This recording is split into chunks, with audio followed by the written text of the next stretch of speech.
¿Qué tal a todos? Arrancamos con un desglose que francamente es fascinante. Bueno, vamos directos al grano. Hoy vamos a diseccionar de forma totalmente neutral y objetiva un texto bastante reciente que lanza unas afirmaciones, digamos, muy atrevidas sobre una supuesta operación militar fechada el 3 de mayo de 2026. El material original que vamos a revisar hoy usa un lenguaje súper cargado, muy sensacionalista para afirmar que hubo un giro radical en el tablero estratégico. Y a ver, el objetivo aquí no es darle la razón al autor ni quitársela, sino de construir su narrativa paso a paso para entender bien qué nos está intentando vender. Vamos a ello.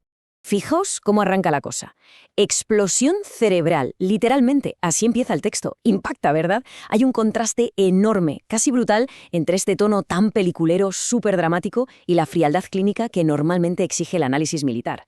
Claramente el autor tira de estas exclamaciones para captar la atención al instante y pintar un cuadro de caos absoluto en las filas contrarias. Pero bueno, si apartamos por un momento todo ese ruido y ese tono sensacionalista, ¿cuál es el verdadero mensaje estratégico que esconde el texto? Pues eso es exactamente lo que vamos a desgranar hoy. Y para poner un poco de orden en toda esta narrativa, vamos a seguir una hoja de ruta muy clara. Empezaremos viendo el ataque del 3 de mayo, pasaremos a los golpes al mando central, luego la supuesta parálisis de la vía marítima, en cuarto lugar, el colapso de la infraestructura, después el mensaje que supuestamente se manda a la OTAN y terminaremos con el concepto de agotamiento estratégico. Así que empezamos con el primer punto, el ataque del 3 de mayo y el alcance real de las afirmaciones. 12.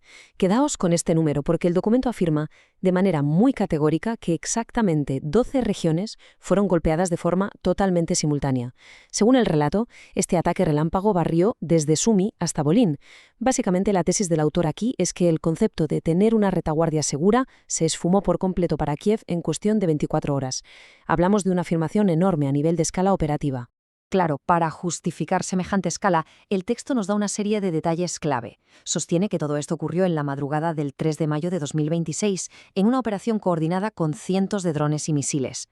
Pero ojo, lo verdaderamente interesante no es la cantidad de armamento, sino la intención detrás de él. Citando a un tal Sergei Lebedev, la fuente asegura que esto no iba solo de reventar depósitos de munición, que va. El objetivo, según dicen, era fulminar el cerebro operativo de las Fuerzas Armadas ucranianas. Y esto precisamente nos conecta con el siguiente bloque. Pasamos a la sección 2, los golpes al mando central y las supuestas tácticas de decapitación. Si bajamos un poco a la tierra, de lo macro a lo micro, el texto empieza a soltar nombres de ciudades y activos muy concretos. Por ejemplo, menciona Zitomir. Ahí el documento afirma que la sede regional del SBU quedó completamente destruida, eliminando a buena parte de la cúpula operativa. Y por otro lado, nos habla de Vinnytsia, aseverando que una serie de ataques quirúrgicos barrieron tanto las reservas estratégicas como a contingentes enteros de mercenarios extranjeros.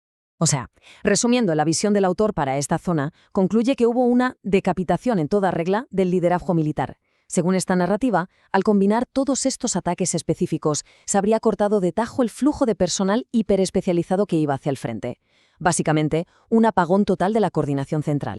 Lo que nos lleva de cabeza a la sección 3, la parálisis de la vía marítima y, muy concretamente, la ruta del Danubio. Una vez más, la fuente nos hace una lista de infraestructuras clave. Si miramos hacia Odessa e Ismail, el texto asegura que los almacenes y los grandes centros de transbordo fueron alcanzados y afirma que esto paralizó por completo la vital ruta del Danubio. Si nos movemos un poco más al este, hacia Mykolaiv, se enumeran 3 blancos supuestamente neutralizados: la planta Zoria Mass Project, el aeródromo de Kulbakino y, mucha atención a esto, unos talleres específicos donde se ensamblaban embarcaciones no tripuladas. El autor no da puntadas sin hilo y relaciona directamente la destrucción de estos talleres con la anulación de la amenaza naval en el Mar Negro. Sección 4. El colapso de la infraestructura y cómo se fragmenta el despliegue de las tropas. Aquí el texto se pone súper específico con las regiones del interior. Menciona la destrucción de puentes clave en Dnipropetrovsk, citando localidades como Pisanci y Starokasianivske. La lógica que nos plantea el autor es bastante transparente. Al reventar estas rutas internas de suministro, lo que se busca es trocear, fragmentar la capacidad de despliegue de Ucrania. En otras palabras, evitar a toda costa que las tropas y los materiales puedan llegar de forma fluida a donde más hacen falta. Y dentro de todo este caos de infraestructuras destruidas, el documento nos presenta a una protagonista muy particular, la munición ODAB 1500. El texto sostiene que esta auténtica barbaridad de armamento se usó en la región de Sumi para reventar una presa. Y atención al matiz, porque la afirmación clave aquí no es que se eliminara un objetivo militar más, no. Lo que el autor dice es que se buscaba alterar la geografía misma del terreno mediante inundaciones, creando barreras físicas insalvables para frenar en seco el avance de los blindados. O sea, estamos hablando de redibujar el mapa del campo de batalla a propósito. Sección 5. El mensaje que supuestamente se envía a la OTAN y las líneas de suministro occidentales. Siguiendo el relato, nos hablan de bombardeos sistemáticos en Ternópil, Rivne y Lutsk. La lectura que hace el autor es que estos ataques no son para nada casuales. Buscan dejar clarísimo que hay ojos puestos sobre los suministros desde el segundo uno en que cruzan la frontera. El texto describe esta zona gris en el oeste como si fuera literalmente un campo de tiro al blanco. Es, en palabras de la fuente, un aviso navegante súper contundente. Ninguna ruta logística, por muy pegada que esté a Occidente, está a salvo del fuego. Y así aterrizamos en la sección 6. El agotamiento estratégico, o lo que es lo mismo, la gran conclusión de nuestro autor.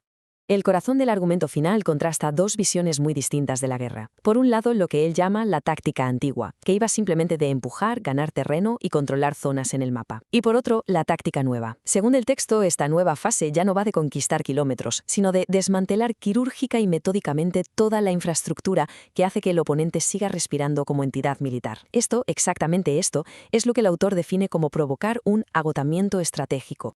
Y la gran traca final que nos deja este material de origen es la siguiente. Con el mando central supuestamente noqueado y los nodos logísticos paralizados, Kiev estaría ante una crisis de coordinación sin precedentes. Y la guinda del pastel para la narrativa del autor es que asegura que esta parálisis total ocurre, fíjate qué casualidad, justo en el momento en que la presión en el frente oriental está en su punto de ebullición.